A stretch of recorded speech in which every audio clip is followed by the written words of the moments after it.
ਨੂੰ ਦੇਖ ਰਹੇ ਨੇ। ਮੈਂ ਤੁਹਾਡਾ ਦੋਸਤ ਕੁਲਦੀਪ ਇੱਕ ਵਾਰ ਫਿਰ ਤੋਂ ਹਾਜ਼ਰ ਆ। ਸੋ ਅੱਜ ਜਿਹੜੇ ਮੇਰੇ ਨਾਲ ਐਕਸਪਰਟ ਨੇ ਉਹ ਵੈਸਟਰਨ ਓਵਰਸੀਜ਼ ਤੋਂ ਪ੍ਰਦੀਪ ਬਾਲਿਆਨ ਸਰ ਨੇ। ਸੋ ਪਹਿਲਾਂ ਵੀ ਕਾफ़ी ਵਾਰ ਇਸ ਮੰਚ ਜ਼ਰੀਏ ਤੁਸੀਂ ਉਹਨਾਂ ਦੇ ਰੂਬਰੂ ਹੋ ਚੁੱਕੇ ਹੋ, ਹੋਰ ਵੀ ਕਾफ़ी ਚੈਨਲਸ ਜਾਂ ਸੋਸ਼ਲ ਮੀਡੀਆ ਜ਼ਰੀਏ ਉਹਨਾਂ ਨੂੰ ਸੁਣਦੇ ਹੋ, ਉਹਨਾਂ ਦੇ ਜਿਹੜੀ ਜਾਣਕਾਰੀ ਦਿੰਦੇ ਨੇ ਉਹਦੇ ਉੱਤੇ ਜਿਹੜਾ ਧਿਆਨ ਦਿੰਦੇ ਹੋ। ਸੋ ਅੱਜ ਵੀ ਕਾफ़ी ਸਵਾਲ ਪੁੱਛਾਂਗੇ, ਪਰ ਪਹਿਲਾਂ ਸਵਾਗਤ ਕਰ ਲਈਏ ਸਰ। ਬਹੁਤ ਬਹੁਤ ਜੀ ਥੈਂਕ ਯੂ, ਸਤਿ ਸ਼੍ਰੀ ਅਕਾਲ ਜੀ। ਹਾਂਜੀ, ਸੋ ਅੱਜ ਦੀ ਜੇਕਰ ਗੱਲ ਕਰੀਏ, ਇੱਕ ਤਾਂ ਰੀਸੈਂਟਲੀ ਤੁਹਾਡਾ ਜਿਹੜਾ ਇਵੈਂਟ ਸੀਗਾ ਨਾ ओवरसीज़ एजुकेशन एक्सपो, तो कितना दा रिस्पॉन्स रहा, किवें स्टूडेंट पहुंचे, कितना दी उन्होंने सर्विसेज मिली? जी कुलदीप जी बहुत बढ़िया इवेंट रहा जी एजुकेशन एक्सपो, जहां स्टूडेंट्स मतलब अगर मैं बात करूं इतनी बड़ी टर्बुलेंस थे क्योंकि फार्मर का प्रोटेस्ट चल रहा था, फार्मर्स दिल्ली की तरफ कूच कर रहे थे। तो यहाँ स्टूडेंट्स हमारे सेमिनार्स में भी बहुत अच्छे लेवल पे है क्योंकि Canada, Australia, New Zealand, UK, Europe हर एक कंट्रीज के डेलीगेट्स यहाँ पे थे। तो बच्चा जलंधर से भी था, तो बच्चा बठिंडा भी से था, बच्चा जयपुर से था, तो बच्चा दिल्ली से भी था, तो बच्चा जहाँ जम्मू से था, तो डिफरेंट पार्ट से बच्चा यहाँ पे आया। तो हार्टली थैंक्स उन सभी स्टूडेंट्स का जिन्होंने पार्टिसिपेट किया। इसमें तकरीबन मोर देन 35 स्टूडेंट्स का हमने ऑन स्पॉट एडमिशंस किया है, जिनको डिफरेंट कंट्रीज में ऑन स्पॉट एडमिशंस मिले हैं। तो ये हमने 50% वे ऑफ दिया था और अगले एक हफ्ते ये 50% वे ऑफ और भी हम रखेंगे अगले संडे तक।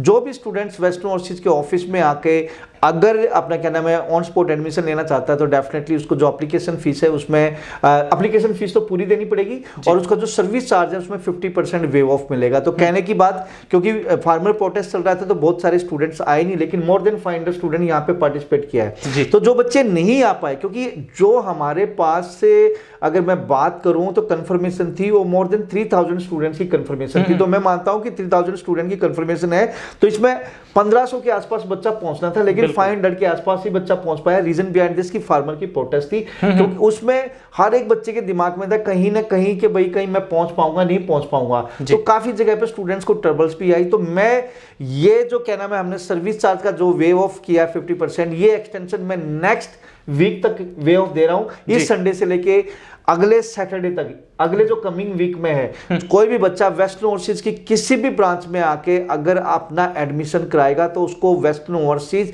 सर्विस चार्ज में 50% वे ऑफ देगा। एक चीज बहुत बड़ी गुड न्यूज़ है। डेलीगेट्स ਦੀ ਗੱਲ ਕਰੀਏ ਤਾਂ ਕੁਝ ਨੂੰ ਤਾਂ ਹਜੇ ਬੱਚਾ ਮਿਲ ਵੀ ਸਕਦਾ ਜੇ ਆਫਿਸ ਆਵੇ। ਮੈਂ ਕਹਿੰਦਾ ਉਹ ਇੱਥੇ ਹੋਣਗੇ कितने। देखिए जी, डेलीगेट्स सेमिनार्स में आए थे। यस, अगर कोई बच्चा डेलीगेट से मिलना ही चाहता है तो हम दोबारा कॉल कर सकते हैं या फिर वर्चुअल मीटिंग करा सकते हैं स्काइप पे या जूम मीटिंग पे। लेकिन अब वो जा चुके हैं आज। लेकिन हाँ, एक और भी बात है, यहाँ पे बहुत सारे डेलीगेट्स पहुंच भी नहीं पाए। जहाँ हमारे पास कंफर्मेशन मोर देन 40 की थी तो 8-10 कंसल्टेंट पहुंच भी नहीं, 30 के आसपास कंसल्टेंट्स यहाँ पे थे। तो लेकिन बहुत बढ़िया था जी, स्टूडेंट्स का जो क्या नाम है एक तरह से उत्साह था, जो उनका क्या नाम है एक्साइटमेंट थी वो देखते हुए बन रही थी, क्योंकि हर एक बच्चा इंटरेस्टेड था कि भाई वो पिछले 8 महीने में कोई लॉकडाउन के बाद कोई इस टाइप का सेमिनार्स नहीं होता ड्यूरिंग लॉकडाउन। तो फर्स्ट टाइम कोई ऐसा क्या नाम है 1-to-1 स्टूडेंट्स को चांस मिला था यूनिवर्सिटी कॉलेज के डेलीगेट से मिलने का। तो बहुत सारे पेरेंट्स भी आए थे, तो बहुत सारे स्टूडेंट्स तो इवन के ऑलरेडी कहीं ना कहीं किसी इंस्टीट्यूट से अप्लाई कर रखा था, चेंज ऑफ एजेंट भी कराए उन स्टूडेंट्स ने कि जी हमने आपसे ही सर्विसेज लेनी है जी। सो स्टूडेंट ਦੇ ਲਈ ਕਾਫੀ ਇੱਕ ਚੰਗਾ ਰਹਿੰਦਾ ਜਦੋਂ ਇਦਾਂ ਦਾ ਇਵੈਂਟ ਹੁੰਦਾ। ਹਰੇਕ ਕੰਟਰੀ ਤੋਂ, ਹਰੇਕ ਕਾਲਜ, ਯੂਨੀਵਰਸਿਟੀ ਤੋਂ ਜਦੋਂ ਡੈਲੀਗੇਟਸ ਆਉਂਦੇ ਨੇ ਤੁਸੀਂ ਡਾਇਰੈਕਟ ਉਹਨਾਂ ਦੇ ਨਾਲ ਗੱਲਬਾਤ ਕਰ ਸਕਦੇ ਹੋ, ਜਾਣਕਾਰੀ ਲੈ ਸਕਦੇ ਹੋ, ਅਸੈਸਮੈਂਟ ਕਰਾ ਸਕਦੇ ਹੋ, ਸਵਾਲ ਉਹ ਪੁੱਛ ਸਕਦੇ ਹੋ ਜਿਨ੍ਹਾਂ ਦਾ ਜਵਾਬ ਤੁਹਾਨੂੰ ਚਾਹੀਦਾ। ਸੋ ਹਜੇ ਵੀ ਟਾਈਮ ਤੁਹਾਡੇ ਕੋਲ ਹੈਗਾ, ਜਿਹੜੀਆਂ ਸਰਵਿਸਿਜ਼ ਜਾਂ ਜਿਹੜੇ ਵੇਵ ਆਫ ਸੈਮੀਨਾਰ ਦੇ ਵਿੱਚ ਸੀਗੇ ਉਹ ਹਜੇ ਵੀ ਤੁਸੀਂ ਲੈ ਸਕਦੇ ਹੋ। ਇੱਕ ਹਫ਼ਤੇ ਦਾ ਜਿਹੜਾ ਟਾਈਮ ਵੈਸਟਰਨ ਓਵਰਸੀਜ਼ ਵੱਲੋਂ ਦਿੱਤਾ ਗਿਆ ਕਿ ਤੁਸੀਂ ਸਰਵਿਸ ਚਾਰਜ ਦੇ ਵਿੱਚ ਵੇਵ ਆਫ ਲੈ ਸਕਦੇ ਹੋ, ਡੈਲੀਗੇਟਸ ਨਾਲ ਗੱਲ ਕਰ ਸਕਦੇ ਹੋ, ਉਹਨਾਂ ਦੇ ਨਾਲ ਮੀਟਿੰਗ ਕਰ ਸਕਦੇ ਹੋ, ਸਵਾਲ ਪੁੱਛ ਸਕਦੇ ਹੋ। ਸੋ ਨਾਲ ਇੱਕ ਚੀਜ਼ ਮੈਂ ਹੋਰ ਦੇਖਾਂ ਤਾਂ ਬੱਚਿਆਂ ਨੂੰ ਕਿਹੜੀ ਚੀਜ਼ ਦੀ ਜ਼ਿਆਦਾ ਜਿਹੜੀ ਲੋੜ ਦੇਖਣ ਨੂੰ ਮਿਲੀ, ਕਿਉਂਕਿ ਇੱਕ ਤਾਂ ਜਿਹੜਾ ਲੋਕਡਾਊਨ ਤੋਂ ਬਾਅਦ ਦੁਬਾਰਾ ਕੁਝ ਬਾਰਡਰ ਓਪਨ ਹੋਏ, ਕੁਝ ਨਵੀਆਂ ਇਨਫੋਰਮੇਸ਼ਨ ਆਈਆਂ, ਕੈਨੇਡਾ ਦੀ ਜੇਕਰ ਗੱਲ ਕਰੀਏ ਬਾਇਓਮੈਟ੍ਰਿਕਸ ਸ਼ੁਰੂ ਹੋਏ ਨੇ, ਤਾਂ ਉਹ ਬੱਚਿਆਂ ਦੇ ਵਿੱਚ ਅਵੇਅਰਨੈਸ ਸੀ ਉਹ ਚੀਜ਼ਾਂ ਨੂੰ ਲੈ ਕੇ, ਬੱਚਿਆਂ ਨੂੰ ਪਤਾ ਸੀ ਜਾਂ ਨਹੀਂ ਪਤਾ ਸੀਗਾ ਇਹ ਚੀਜ਼ਾਂ ਦਾ? कुलदीप जी, बच्चा कंफ्यूज था। कुछ स्टूडेंट तो ऐसा था रियली जिसके दिमाग में ऑलरेडी सारे कंसेप्ट क्लियर थे, लेकिन वो थोड़े स्टूडेंट्स थे, कम स्टूडेंट्स थे। मेजॉरिटी ऑफ द स्टूडेंट्स में कहीं ना कहीं रूमर्स थे, वो समझ नहीं पा रहे थे एग्जैक्टली आगे कैसे चलेगा। स्टूडेंट्स के जो क्वेश्चंस थे वो डेफिनेटली कहीं ना कहीं वरीड करने वाले थे। कुछ स्टूडेंट ऐसे थे कि सर मैंने क्या नाम है फीस मेरी ऑलरेडी फाइल एम्बेसी में लगी हुई है, मैंने फीस पे कर रखी है, अब मैं क्या करूं, मेरा कॉलेज अभी कोविड-19 रेडीनेस प्लान लिस्ट में नहीं आया। कुछ बच्चे ऐसे आए कि जी मुझे जाना पर्टिकुलर इसी कॉलेज में हूँ, लेकिन ये कॉलेज कोविड-19 रेडीनेस प्लान्स में नहीं, क्योंकि मेरा कोई ब्रदर, मेरी कोई सिस्टर, मेरा कोई फ्रेंड वहाँ पढ़ रहा है। स्टूडेंट्स की ये भी परेशानी थी कि आज मैं फाइल लगाता हूँ तो क्या मैं जनवरी इनटेक में जा पाऊंगा। स्टूडेंट के ये भी इशू थे कि मैं अगर आज फाइल लगा देता हूँ तो क्या मैं ऑस्ट्रेलिया में फरवरी इनटेक में फिजिकली पढ़ पाऊंगा, नहीं पढ़ पाऊंगा। बहुत सारे स्टूडेंट ऐसे भी थे जी, क्या नाम है जी, मेरा क्या नाम है, मैंने अपना फाइल एम्बेसी में लगा रखी है लेकिन मेरा AIP नहीं आया, लेकिन मैं अभी भी ऑनलाइन क्लासेस लगा रहा हूँ। तो स्टूडेंट ये भी जानना चाहता था कि भाई क्या नाम है, जिन बच्चों की फाइल एम्बेसी में है अब वो 2-वे कोरियर सर्विसेज उनका कब टर्न आएगा। तो ये इस टाइप के क्वेश्चंस थे। और कुछ स्टूडेंट्स ऐसे थे जो अभी कि भाई ये सोच के बैठे थे कि जी जनवरी इनटेक में फाइल लगाएं या मई इनटेक में फाइल लगाएं। मई इनटेक क्या नाम है ऑफलाइन चलेगा, ऑनलाइन चलेगा, जनवरी इनटेक ऑनलाइन चलेगा, ऑफलाइन चलेगा। तो ये सारे क्वेश्चन थे। हर एक स्टूडेंट्स का यहाँ पे हमने वेलकम किया है। स्टूडेंट के हर एक क्वेश्चन को, जो डाउट्स थे वो क्लियर करने की कोशिश की है। लेकिन ये अगेन मैं बोलना चाहूँगा कि इस टाइप का कि जो अपॉर्चुनिटी वेस्टर्न ओवरसीज लॉकडाउन के बाद लेके आया है, ये देखते हुए बनती थी। स्टूडेंट्स का उत्साह बहुत बढ़िया था और इवन के बहुत सारे स्टूडेंट्स ने इसको सराहा भी है, क्योंकि अभी किसी ने भी ऐसा सेमिनार नहीं किया। कोई भी अगर करता है तो अपने ऑफिस में कर रहा था। हमने होटल अरोमा में ये सेमिनार किया है जिसमें हर एक स्टूडेंट्स अपना डेलीगेट से, क्योंकि वहां पे 30 के आसपास डेलीगेट्स थे, तो बच्चा एक डेलीगेट से नहीं मिला, एक से मिलकर दूसरे से मिला, दूसरी बार तीसरे से मिला, चौथे से मिला। काफी स्टूडेंट ऐसे जो 10-10 डेलीगेट्स के पास गए हैं।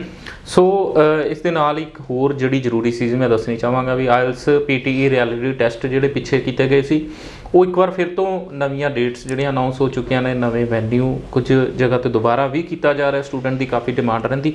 ਸੋ ਆਇਲਸ ਰਿਐਲਿਟੀ ਟੈਸਟ ਦੀ ਜੇਕਰ ਗੱਲ ਕਰੀਏ 3 ਦਸੰਬਰ ਨੂੰ ਅੰਬਾਲਾ ਦੇ ਵਿੱਚ, ਉਸ ਤੋਂ ਬਾਅਦ 12 ਦਸੰਬਰ ਪਟਿਆਲਾ, 17 ਦਸੰਬਰ ਜਿਹੜਾ ਜਲੰਧਰ ਦੇ ਵਿੱਚ ਤੇ 24 ਦਸੰਬਰ ਦੇ ਦਿਨ ਕਰਨਾਲ ਦੇ ਵਿੱਚ ਜਿਹੜੇ ਆਇਲਸ ਰਿਐਲਿਟੀ ਟੈਸਟ ਕੀਤੇ ਜਾ ਰਹੇ ਨੇ। ਆਇਲਸ ਨੂੰ ਲੈ ਕੇ ਕੋਈ ਵੀ ਪ੍ਰੋਬਲਮ ਹੈ ਤੁਸੀਂ ਇਹਨਾਂ ਰਿਐਲਿਟੀ ਟੈਸਟ ਦੇ ਵਿੱਚ ਆਪਣਾ ਟੈਸਟ ਦੇ ਕੇ ਅਸੈਸ ਕਰ ਸਕਦੇ ਹੋ। ਨਾਲ ਹੋਰ ਕਿਹੜੀਆਂ ਚੀਜ਼ਾਂ, ਜਿਵੇਂ ਪਹਿਲਾਂ ਵੀ ਕਾਫੀ ਬੱਚੇ ਜਿਹੜੇ ਫੋਲੋ ਕਰਦੇ ਨੇ ਉਹਨਾਂ ਨੂੰ ਤਾਂ ਪਤਾ ਹੈ, ਪਰ ਨਵੇਂ स्टूडेंट्स ਨੂੰ ਜਿਹੜੇ ਅੱਜ सुन रहे ਨੇ ਕੀ खास गलबात रहती है इस आइल्स रियलिटी टेस्ट ਦੇ ਵਿੱਚ? देखिए सर, ये जो आइल्स रियलिटी टेस्ट है ये एक तरह से स्टूडेंट को एक्चुअल पिक्चर दिखाता है कि बच्चा कहाँ पे स्टैंड करता है जी, उसका क्या नाम है, कितने बैंड, आज वो प्रिपरेशन उसकी कितनी है, उसको वो कहाँ पे स्टैंड करता है, वो कितने पानी में अभी खड़ा है। पहली बात तो एक्चुअल उसकी असेसमेंट हम बच्चों को करके दिखाते हैं, क्योंकि हमारा जो मार्किंग पैटर्न है वो सेम IDP ब्रिटिश काउंसिल का है। First thing.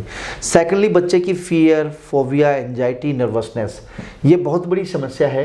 जब बच्चा फाइनल एग्जाम में जाता है उसको पता नहीं होता, मॉक टेस्ट देके आता होता है, एक देसी माहौल में बैठता होता है अपने इंस्टीट्यूट में, उसको नहीं पता कि फाइनल एग्जाम का एटमॉस्फेयर कैसा होगा। जब बच्चा फाइनल एग्जाम देने जाता है तो उसका पैर कांपने लगता है। और बच्चा जहाँ पे एक्चुअल काबिले तारीफ हो, बच्चा अगर स्टैंड करता हो 6 बैंड के, लेकिन वो भी 5.5 बैंड ले आ पाता है, क्योंकि फियर, फोबिया, एंजाइटी, नर्वसनेस ये रहती है। तो वेस्टर्न ओवरसीज एक तरह से सोशल कोज कर रहा है जी। 699 तकरीबन 699 रुपए पे करके आप 14,000 रुपए बचा सकते हो। फर्स्ट थिंग, जहां आप 5 बैंड के लिए 14,000 रुपए दे रहे हैं, देने की जरूरत नहीं है। 699, और ये तो सर हमने इसलिए रखा है क्योंकि फ्री कुछ भी नहीं मिलता। ये तो हमें स्टूडेंट्स को सिर्फ उसकी इंपॉर्टेंस बताने के लिए कि ये जो रियलिटी टेस्ट की इंपॉर्टेंस क्या है, ताकि स्टूडेंट सीरियस हो सके, हमने एक मिनिमम अमाउंट रखा है। तो नर्वसनेस, फोबिया, एंजाइटी, ये सारी चीज रिमूव होती है। साथ साथ में बच्चे को असेस करके बताया जाता है कि वो कहाँ पे स्टैंड करता है, और बच्चे को सेम पैटर्न से जो IDP ब्रिटिश काउंसिल का है डेट बुक करने का, उस पैटर्न से लेके और उसके मार्क्स, उसके बैंड स्कोर, उसका रिजल्ट डिक्लेयर करने तक सेम प्रोसेस रहता है। तो जब बच्चा फाइनल एग्जाम में जाता है ना, तो बोलता है ओ यस, मैं इस प्रोसेस से निकल चुका हूं। जब वो प्रोसेस से निकल चुका होता है तो बच्चे का फियर, फोबिया, एंजाइटी, नर्वसनेस खत्म हो चुका होता है। उसको पता होता है कि अगला स्टेप अब क्या है। अब जो वहां पे जो फैकल्टीज हैं, जो इन्विजिलेटर्स हैं, वो क्या बोलेंगे, किस तरीके से एक्शंस लेंगे, किस तरीके की उनकी वर्डिंग्स रहेंगी, उनकी स्टेटमेंट क्या रहेगी, क्या किस तरीके से अगला स्टेप उठ के आएगा, ये सारी की सारी चीजें ये रियलिटी टेस्ट में बच्चे को देते हैं, ताकि बच्चे का स्कोर आ सके। हजारों बच्चे कुलदीप जी हमारे यहाँ से रियलिटी टेस्ट देके आज की डेट में डिजायर्ड स्कोर लेके Canada, Australia, New Zealand, UK, Europe, US इन कंट्रीज में जा चुके हैं। तो ये वेस्टर्न ओवरसीज बड़ा सोशल कोज करता है जी, सिर्फ आपके फायदे के लिए। और कुलदीप जी बहुत सारे स्टूडेंट तो ऐसे हैं जिन्होंने ऑलरेडी एग्जाम दे रखा होता है फाइनल जो IDP ब्रिटिश काउंसिल का, वो बोलते हैं कि मतलब उनकी ना जो मतलब जो उनके एक्शंस होते हैं उस टाइम पे, जो वो हमारे रियलिटी टेस्ट में आते हैं, जो फीडबैक देते हैं, वो रियली इतने मतलब काबिले तारीफ होते हैं। वो बोलते हैं कि प्रदीप जी, जो इन्वायरमेंट आप देते हो ना, तो जो आईडीपी ब्रिटिश काउंसिल का होता है उससे भी फार बेटर होता है जी। तो ये सारी की सारी चीजें जब पता लगती है, सुनने को मिलती है, तो दिल खुश हो जाता है। ਸੋ ਮੇਰੇ ਖਿਆਲ 'ਚ ਪਹਿਲਾਂ 1-2 ਸਾਲ ਪਹਿਲਾਂ ਦੀ ਜੇਕਰ ਗੱਲ ਕਰੀਏ ਤਾਂ ਸਾਲ 'ਚ ਕਿਤੇ ਇੱਕ ਵਾਰ ਤੁਸੀਂ ਕਿਸੇ ਸਿਟੀ ਦੇ ਵਿੱਚ ਕਰਦੇ ਸੀ, ਪਰ ਹੁਣ ਤਾਂ ਮੈਨੂੰ ਲੱਗਦਾ ਜਿਵੇਂ ਪਿਛਲੇ ਮਹੀਨੇ ਪਟਿਆਲਾ ਦੇ ਵਿੱਚ ਸੀ, ਹੁਣ ਫਿਰ 12 ਦਸੰबर ਦੇ ਦਿਨ ਜਿਹੜਾ ਪਟਿਆਲਾ ਦੇ ਵਿੱਚ ये ਕੀਤਾ ਜਾ स्टूडेंट ਰਿਹਾ की डिमांड है। तो उस डिमांड का पटियाला, क्या करना? जब पटियाला पिछली बार मोर देन 200 स्टूडेंट्स, क्योंकि हमने सीट बंद कर दी थी क्योंकि होटल्स वालों ने मना कर दिया था इससे ज्यादा हम नहीं ले पाएंगे, तब जाके हमने मतलब स्टॉप कर दी थी। तो लेकिन स्टूडेंट्स की डिमांड ही इतनी है, मैं किसी भी शहर में चला जाऊं दोबारा हमें करना पड़ता है, क्योंकि स्टूडेंट्स इतने क्यू में होते हैं कि पूछो मत। एक बच्चा जो बठिंडा है, बठिंडा में यूपी से भी बच्चा आया हुआ है, दिल्ली से भी आया हुआ है, राजस्थान से भी आया हुआ है, हरियाणा से भी आया हुआ है, पंजाब से भी आया हुआ है, जम्मू से भी आया हुआ है। इवन अगर मैं साउथ की बात करूं तो साउथ के बच्चे भी यहाँ पे एग्जाम आके दे रहे हैं। तो ये जो चीज है, इतनी मतलब इतनी जो बच्चों का प्यार मिल रहा है, तो हमारी ड्यूटी बनती है कि हम इसको रोटेशंस में लेके आए। इस साल हमने मोर देन 200 रियलिटी टेस्ट करने थे, लेकिन कोविड आया। लेकिन एनीवे कोविड जैसे जैसे गवर्नमेंट ने हमें दोबारा रिलैक्सेशन दी है, तो हम दोबारा फिर पेस पे आ रहे हैं। अब स्टूडेंट्स को फिर दोबारा वही सर्विसेज देने की कोशिश कर रहे हैं जो पहले देते थे। ਸੋ ਨਾਲ ਜਿਹੜਾ PTE ਵਾਲੇ ਸਟੂਡੈਂਟ ਦੀ ਵੀ ਗੱਲ ਕਰੀਏ ਤਾਂ PTE ਰਿਐਲਿਟੀ ਟੈਸਟ ਦੀ ਆਪਸ਼ਨ ਵੀ ਉਹਨਾਂ ਦੇ ਕੋਲ ਹੈਗੀ ਹੈ। ਆਨਲਾਈਨ ਅਤੇ ਆਫਲਾਈਨ ਦੋਵੇਂ ਤਰ੍ਹਾਂ ਦੇ ਨਾਲ ਜਿਹੜਾ ਤੁਸੀਂ ਟੈਸਟ ਦੇ ਸਕਦੇ ਹੋ। 1 दिसंबर, 8 दिसंबर, 15 दिसंबर एंड 22 दिसंबर, 22 दिसंबर मतलब 22 दिसंबर। तो PT रियलिटी टेस्ट है जी, ऑनलाइन एंड ऑफलाइन। ऑनलाइन का मतलब ये है जी, आप हमारे पोर्टल पे आके अपने घर से, अपने ऑफिस से, अपने सिटी में बैठे हुए ये PT रियलिटी टेस्ट दे सकते हैं। और ऑफलाइन का मतलब ये है कि वेस्टर्न ओवरसीज की ब्रांच में आके आप ये रियलिटी टेस्ट दे सकते हैं। तो डेट नोट कर लीजिए, 1 दिसंबर को ये होने जा रहा है, 8 दिसंबर को होगा, इसके बाद 15 दिसंबर को होगा, और उसके बाद 22 दिसंबर को होगा जी। सो कोई भी सवाल इस बारे पूछना चाहते हो IELTS रियलिटी टेस्ट या PTE रियलिटी टेस्ट बारे, तो फोन नंबर दिखाए जा रहे हैं, गलबात करके भी जानकारी ले सकते हो। वीज़ा की जेकर गल करिए, अज कैनेडा वालों डे बाय डे जिवें बायोमैट्रिक की भी हुण जिहड़ी बच्चे कोल ऑप्शन आ गई, तो हुण बच्चा जनवरी टेक लई तां अप्लाई कर नहीं सकता, तो मई दे लई किदां दे कॉलेज या किन्ने को कोर्सेज या किस तरह दी सीट्स जिहड़ियां बच्चे कोल अवेलेबल ने? जनवरी इनटेक ऑलरेडी निकल चुका है, मई इनटेक अभी भी अवेलेबल है।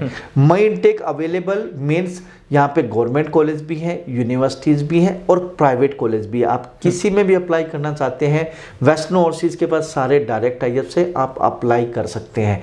हर एक प्रोग्राम तो अवेलेबल नहीं होगा, क्योंकि ये जो मई इनटेक है, इसमें 50% या इससे नीचे के प्रोग्राम्स रन होते हैं। हर एक यूनिवर्सिटीज़ हर एक प्रोग्राम रन नहीं करता, लेकिन यस, आपको एक कॉलेज नहीं मिलेगा तो दूसरा कॉलेज मिल जाएगा, एक कोर्स नहीं मिलेगा तो दूसरा कोर्स मिल जाएगा। लिमिटेड सीट्स हैं जी, स्टिल सीट्स अवेलेबल हैं। अगर आप मई इनटेक को पकड़ना चाहते हो तो this is the right time जी, this is the right time. अभी टाइम रहते आप अपनी सीट बुक कर सकते हो, क्योंकि कनाडा जो है वो बच्चों की फर्स्ट चॉइस रहा है। बिल्कुल, क्योंकि यहाँ पे ना तो एसडीएस के अंदर फंड्स लगते हैं जी, ठीक है, अपना लेस डॉक्यूमेंट है, लेस टाइम में हाई वीजा सक्सेस रेट है। तो एसडीएस के अंदर बच्चा मैक्सिमम अप्लाई करता है, इवन नॉन एसडीएस में अप्लाई करता है। तो जनवरी इनटेक ऑलरेडी लग चुका है, मई इनटेक और सितंबर के लिए हम काम कर रहे हैं। इवन के मई से पहले मार्च और अप्रैल इनटेक भी अवेलेबल है। अगर आप भी कनाडा जाना चाहते हैं तो आपके एकेडमिक डॉक्यूमेंट, पासपोर्ट, IELTS या PT, इनके साथ आप वेस्टर्न ओवरसीज की नियरेस्ट ब्रांच में आप आइए, या apply@western-overseas.com पे डॉक्यूमेंट भेज के भी आप अपना सर्विसेज ले सकते हैं।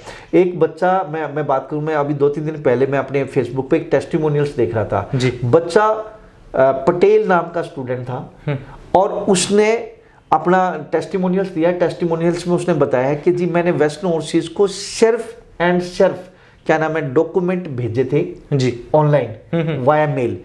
उसको कभी भी वेस्टर्न ओवरसीज के ऑफिस में आने की जरूरत नहीं पड़ी। आज वो यूके में बैठा है जी। तो कहने का मतलब ये है कि ऐसे काफ़ी बच्चे, सैकड़ों बच्चे हैं जो ये सोचते हैं कि मैं क्या नाम है डॉक्यूमेंट भेज के ही मैं वीज़ा ले सकता हूं। तो वो सच है, जो सैकड़ों बच्चे हमसे वीज़ा ले चुके हैं इस तरह के। अगर आप मेरे फेसबुक पेज पे देखोगे या यूट्यूब पे देखोगे, you will find lot of students document इसलिए नहीं भेजने क्योंकि हर चीज ऑनलाइन आज की डेट में, जी। मतलब उसको वापस बच्चों को आने की जरूरत नहीं है यहाँ पे, सिर्फ अपना मेल डॉक्यूमेंट कर दे, साथ साथ में हम उनको ऑफर अप्लाई कर देंगे, ऑफर अप्लाई होने के बाद उसके डॉक्यूमेंटेशन वाया मेल आ जाएंगे, कोई डॉक्यूमेंट ओरिजिनल रिक्वायर्ड है तो वो क्या नाम है हमें क्या नाम है कोरियर भी कर सकता है। उसको जब वीजा एप्लीकेशन फॉर्म पे साइन करना है तो हम बच्चों को डॉक्यूमेंट भेजते हैं, बच्चा साइन करके हमें भेजता है, हम फाइल लगाते हैं, बच्चे का वीजा आ गया, वीजा आ गया बच्चे का, हम पासपोर्ट कोरियर भी कर देते हैं। इवन के बच्चे अपने एड्रेस पे भी हम बच्चों को भेज देते हैं, मतलब एम्बेसी से ही डायरेक्ट वहां पे कोरियर हो जाता है। तो ये सारी की सारी सर्विसेज वेस्टर्न ओवरसीज में आज के डेट में, हम सिर्फ नॉर्थ इंडियन कंपनी नहीं है, हम साउथ में भी है, हम ईस्ट में भी है, हम वेस्ट में भी है। बच्चा आज की डेट में वर्चुअल काउंसलिंग लेके, बच्चा ऑनलाइन अप्लाई करके, बगैर वेस्टर्न ओवरसीज के ऑफिस में फिजिकली आए भी ये सर्विसेज ले सकता है और बच्चों के वीजा जा रहे हैं ਜੀ। ਸੋ ਜਿਹੜੇ ਬੱਚਿਆਂ ਦੇ 1 ਜਾਂ 2 ਮੋਡਿਊਲ ਦੇ ਵਿੱਚ 5.5 ਬੈਂਡ ਨੇ, ਉਹ ਬੱਚੇ ਕੈਨੇਡਾ ਦੇ ਲਈ ਅਪਲਾਈ ਕਰਨ ਜਾਂ ਨਾ ਕਰਨ, ਉਹ ਬੜੇ ਕਨਫਿਊਜ਼ ਨੇ ਬੱਚੇ। कुलदीप जी, एक अगर मॉड्यूल में 5.5 है तो कोई दिक्कत नहीं है, बच्चा अप्लाई कर सकता है। 2 मॉड्यूल में कम है तब भी अप्लाई कर सकता है, लेकिन थोड़ा सा वीजा सक्सेस रेट कम हो जाता है। ਕੋਈ ਪਾਰਟਿਕੂਲਰ ਕੋਰਸ ਜਾਂ ਉਹਨੂੰ ਕਿਸੇ ਕਾਲਜ ਜਾਂ ਕਿਸੇ ਪ੍ਰੋਵਿੰਸ 'ਚ ਭੇਜ ਸਕਦੇ ਕਿ ਨਹੀਂ? कुलदीप जी, ये देखा जाएगा, जो हाई कमीशन वीजा तो हाई कमीशन ने देना है जी, ठीक है, वो तो एक ही है।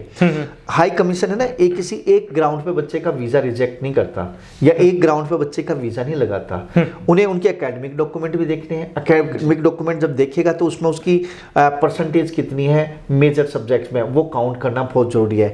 इसके अलावा जो उसकी एजुकेशन है क्या प्रोग्रेसिव है, मतलब आगे जो पढ़ने जा रहा है क्या वो प्रोग्रेसिव एजुकेशन में जा रहा है, वो ये भी देखती है एम्बेसी कि बच्चे के जो मेजर सब्जेक्ट्स हैं उसमें कोई किसी में कम मार्क्स हैं तो क्या आगे जो प्रोग्रेसिव एजुकेशन पढ़ने जा रहा है उसमें जिसमें मार्क्स कम है वो आगे मेजर सब्जेक्ट तो नहीं पढ़ने जा रहा, तो ये भी चीज देखी जाती है। तो लो एकेडमिक के कारण बच्चों का वीजा रिजेक्ट भी होता है।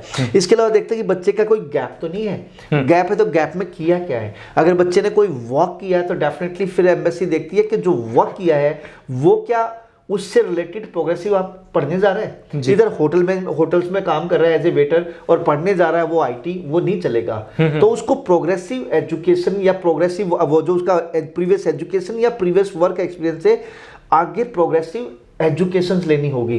इसके अलावा आईएलटीएस या पीटी का स्कोर ये भी मैटर करता है। अब बच्चा जाए 6.5 बैंड की रिक्वायरमेंट है लेकिन 2 मॉड्यूल में 5.5 है, तो इसको लो इंग्लिश लैंग्वेज एबिलिटी बोलते हैं। इसके अलावा बच्चे की फैमिली की एनुअल इनकम,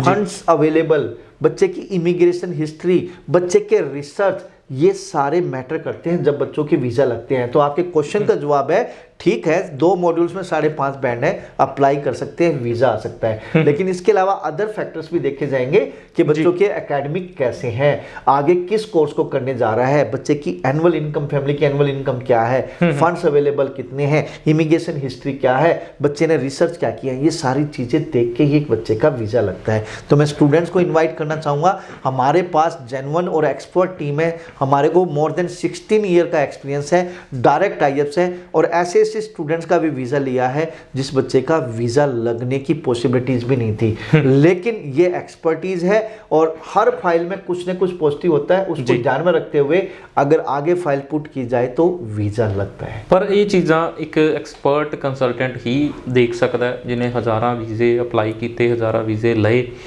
अपडेट रहंदा ਜਿਹੜਾ ਆਪਣੇ ਆਪ ਨੂੰ ਅਪਡੇਟ ਰੱਖਦਾ ਹੈ, ਨਵੀਂ ਜਾਣਕਾਰੀ ਜਿਹੜੀ ਵੀ। ਇੱਕ ਹੋਰ ਚੀਜ਼ ਵੀ ਹੁੰਦੀ, ਕਾਫੀ ਸਾਰੇ ਕੰਸਲਟੈਂਟ ਨੂੰ ਮੈਨੂੰ ਲੱਗਦਾ ਜਿਹੜੀ ਪ੍ਰੋਪਰ ਜਾਣਕਾਰੀ ਪਹੁੰਚਦੀ ਨਹੀਂ ਉਹਨਾਂ ਤੱਕ, ਉਹ ਕਿਉਂ ਨਹੀਂ ਪਹੁੰਚਦੀ, ਖੁਦ ਨਹੀਂ ਫੋਲੋ ਕਰਦੇ ਜਾਂ ਉਹਨਾਂ ਦੇ ਡਾਇਰੈਕਟ टाई अप्स नहीं है ਜਾਂ ਕੋਈ ਮੈਂਬਰ नहीं है किते। देखो बहुत बढ़िया क्वेश्चन है जी, काफ़ी चीज़ें हैं। पहली बात तो सेल्फ स्टडी, खुद बंदा पढ़ाना हो और आगे वो पढ़ना नहीं चाहता हो, मतलब उसकी एजुकेशन खुद ना हो।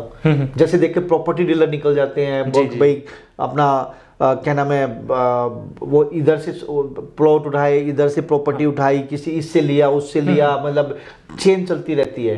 तो ऐसे ही स्टूडेंट वीज़ा में क्या होता है, एक पासपोर्ट है, मैंने आपको दे दिया, आपने आगे दे दिया, उसने आगे दे दिया, वो करियर की तरह चलता रहता है जी। ऐसा है तो नहीं लगता।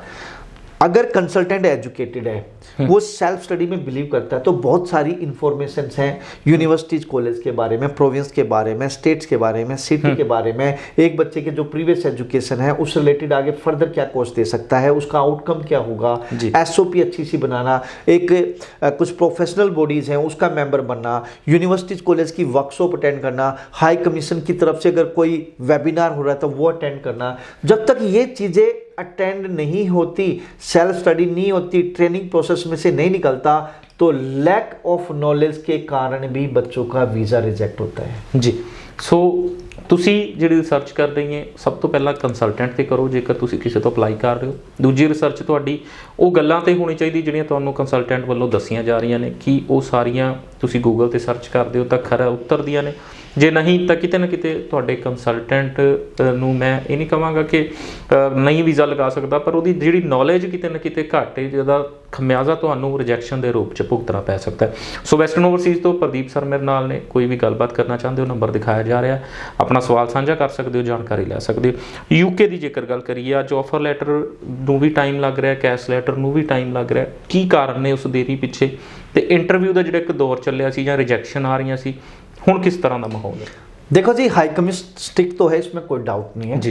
वो स्ट्रिक्ट है क्योंकि यहाँ पे जुगाड़ी पर्सन ज़्यादा रहते हैं, वो जेन्युइन फंड्स नहीं करते, जेन्युइन वर्क एक्सपीरियंस नहीं होता, फेक मैरिज होती है, इस कारण से बच्चों के रिफ्यूज आते हैं। हाई कमीशन देखना चाहती है कि भाई बच्चा जेन्युइन तरीके से पढ़ने आए, लेकिन फेक डॉक्यूमेंट के कारण बच्चों का वीज़ा रिजेक्ट होता है। तो आज की डेट में जो बच्चे जनवरी इनटेक में जाना चाह रहे हैं, तो मैं यही बोलना चाहूँगा कि आपके पास बहुत कम टाइम बचा हुआ है, टाइम रहते अपनी फाइल प्रोसेस कर दें। और उसके लिए मैं आपसे रिक्वेस्ट करूंगा, आपके पास इंग्लिश लैंग्वेज एबिलिटी मीन्स आपने IELTS कर रखी है, वेल एंड गुड है।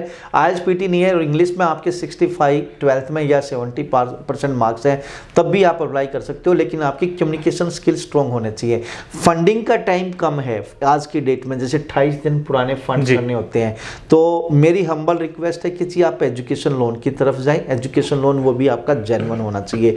या आप देखिए कि अगर कॉलेज के पास, यूनिवर्सिटी के पास अभी टाइम है, वो आपको एक्सटेंशन दे सकते हैं, तो आप अपने सेविंग अकाउंट में पैसे रखो, और वो सेविंग अकाउंट में पैसे आपके 28 दिन जब पुराने होंगे तब आप अपनी फाइल लगाएं, आपका वीज़ा लग सकता है। आज के दौर की अगर मैं बात करूं तो वेस्टर्न ओवरसीज के पास डायरेक्ट टाइप्स हैं सारे।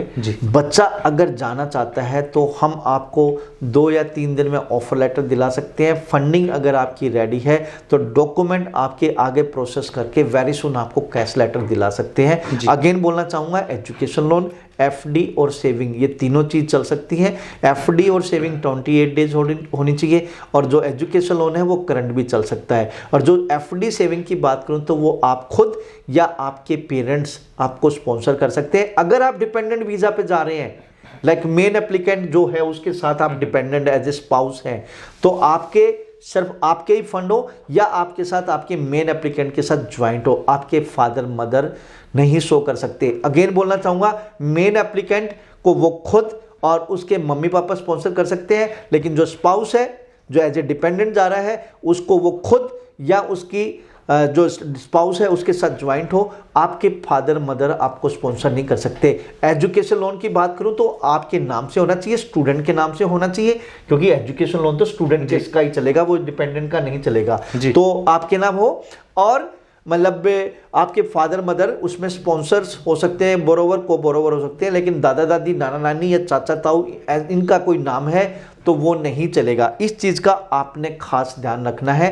वेस्टर्न ओवरसीज अगेन बोलना चाहूँगा, आप यूके के किसी भी पार्ट में जाना चाहते हैं, we have the direct types, we have the specie you can say के एक्सपर्ट टीम, और मैं खुद ब्रिटिश काउंसिल सर्टिफाइड एजेंट हूँ, मेरे डायरेक्ट टाइप्स है, और हमारे से जो बच्चा फाइल लगाता है तो उसका कहीं ना कहीं वेटेज पड़ता है बच्चे की फाइल पे। जी शुक्रिया सर, शो ਦੇ ਵਿੱਚ ਆਉਣ ਦੀ ਗੱਲ। Thank you ji, thank you. ਸੋ ਸਮਾਂ ਖਤਮ ਹੋਣ ਕਰਕੇ ਜ਼ਿਆਦਾ ਜਿਹੜੀ ਅੱਗੇ ਗੱਲਬਾਤ ਨਹੀਂ ਕਰ ਸਕਾਂਗੇ। ਆਸਟ੍ਰੇਲੀਆ ਨੂੰ ਲੈ ਕੇ, ਯੂਰਪ ਨੂੰ ਲੈ ਕੇ ਕਾਫੀ ਸਵਾਲ ਸੀ ਮੇਰੇ ਕੋਲ, ਪਰ ਨੰਬਰ ਦਿਖਾਇਆ ਜਾ ਰਿਹਾ, ਤੁਸੀਂ ਉਹ ਸਵਾਲ ਸਾਂਝੇ ਕਰ ਸਕਦੇ ਹੋ ਜਿਹੜੇ ਤੁਹਾਡੇ ਮਨ ਦੇ ਵਿੱਚ ਨੇ। ਕੋਈ ਵੀ ਚੀਜ਼ ਪੁੱਛਣਾ ਚਾਹੁੰਦੇ ਹੋ, ਕਲੀਅਰ ਕਰਨਾ ਚਾਹੁੰਦੇ ਹੋ, ਨੰਬਰ ਇਸ ਲਈ ਦਿਖਾਇਆ ਜਾਂਦਾ ਹੈ ਕਿ ਗੱਲਬਾਤ ਕਰਕੇ ਜਾਣਕਾਰੀ ਲੈ ਸਕੋ। ਫਿਲਹਾਲ ਦੇ ਲਈ ਪ੍ਰੋਗਰਾਮ ਨੂੰ ਖਤਮ ਕਰਦੇ ਹਾਂ, ਮੈਨੂੰ ਦਿਓ ਆਗਿਆ, ਸਤਿ ਸ਼੍ਰੀ ਅਕਾਲ।